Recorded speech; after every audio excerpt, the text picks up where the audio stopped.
امکان ہے کہ آپ کے پاس گھر میں کوئی پالتو جانور ضرور ہوگا۔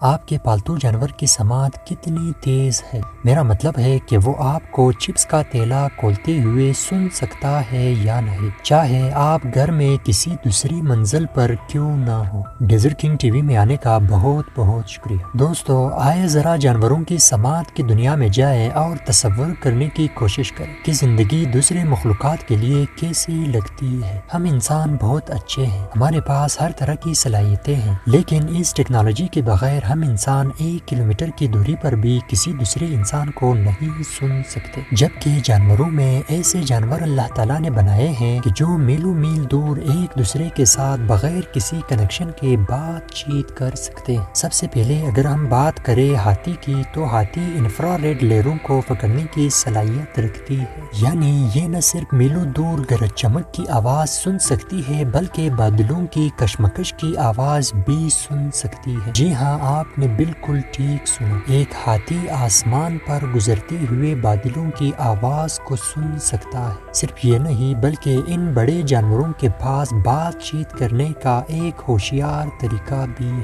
وہ زمین سے اپنے پاؤں کو ٹکرا کر ایک ایسی آواز کی لہر پیدا کرتی ہے جو ہمارے لیے بمشکل قابل توجہ ہے، لیکن ہاتھیوں کے لیے یہ لہر کسی لمبی دوری کی فون کال کے مترادف ہے۔ پیغامات ان کے پیروں اور کان کی ہڈیوں کے ذریعے موصول ہوتے ہیں، یہاں تک کہ اگر وہ میلوں میل دور فاصلے پر ایک دوسرے سے کیوں نہ ہو۔ اب اگر بات کریں چمگادڑوں کی، تو وہ ایکو لوکیشن کی استعمال کی بدولت نائٹ نیویگیشن کے ماسٹر ہیں۔ یہ جانور ہائی فریکوینسی آوازیں خارج کرتی ہے جو واپس کسی آبجیکٹ سے ٹکرا کر ان کے پاس اچھالتی ہوئی آتی ہے۔ یہ چمگادڑ کے لیے ایک ذہنی نقشہ بنانے میں مدد کرتی ہے، جس سے وہ اندھیرے میں ایک اچھے طریقے سے سفر کر سکتے ہیں۔ سائنسدانوں نے دریافت کیا کہ ان کی سماعت کی صلاحیت ان کے پروں تک پھیلی ہوئی ہے، خاص ان کے بالوں کو مرکل ہیئرز ہوا کی حرکت محسوس کرتے ہیں جو چمگادڑوں کے سامنے آنے والی چیزوں کا پتہ لگاتی ہے۔ دوسری طرف ڈولفنز کی بات کی جائے تو وہ پانی کی ہر لہر کے ماہر ہیں۔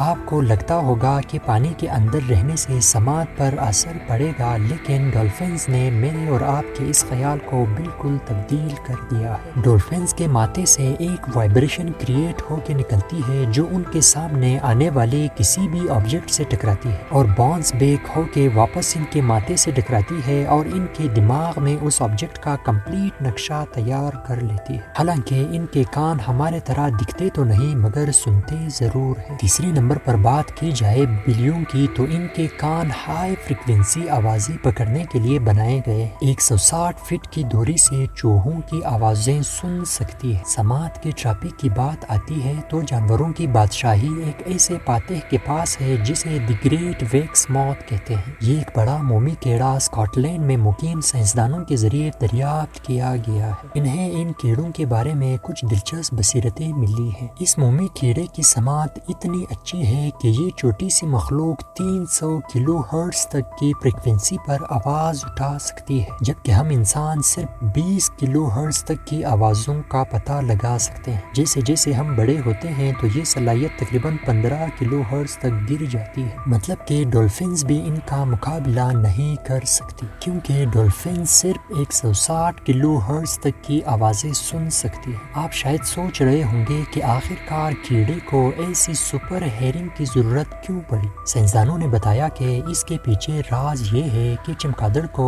ان کیڑوں کو کھانے کا بہت شوق ہوتا ہے۔ اس وجہ سے ان کیڑوں کو اللہ نے ایسی سماعت عطا کی ہے کہ وہ اپنی بچاؤ کی خاطر ان کو استعمال کرتی ہے۔ اس چھوٹی کیڑے کو اسٹڈی کرنے کے بعد سائنسدانوں نے یہ اسٹیٹمنٹ دیا کہ یہ ٹیکنالوجی کی دنیا پر بڑا اثر ڈال سکتا ہے، کیونکہ اس علم سے محققین کو انتہائی چھوٹے مائکرو فونز بنانے میں مدد مل سکتی ہے کہ جس سے ہم انسان اس قابل ہو سکتے ہیں کہ ہم زمین پر چھوٹے مخلوق سے لے کر سمندر میں تیرنے والے ڈولفنز کی آواز بھی سن سکتے ہیں۔ دراصل یہ بات ابھی تک ناممکن سی لگتی ہے کہ انسان اس قابل ہو جائے کہ وہ چھوٹے سے چھوٹے مخلوقات کی آواز سن سکے، کیونکہ یہ طاقت صرف اللہ تعالیٰ کے ذات کے پاس ہے۔ مزید اس طرح کی انٹرسٹنگ ویڈیوز کے لیے ہمارے چینل کو ضرور سبسکرائب کیجیے، کیونکہ اب میں ملوں گا آپ لوگوں کے ساتھ ایک نئی انٹرسٹنگ ویڈیو میں۔ تب تک کے لیے اپنا خیال رکھیں۔ Thanks for watching video. اللہ حافظ۔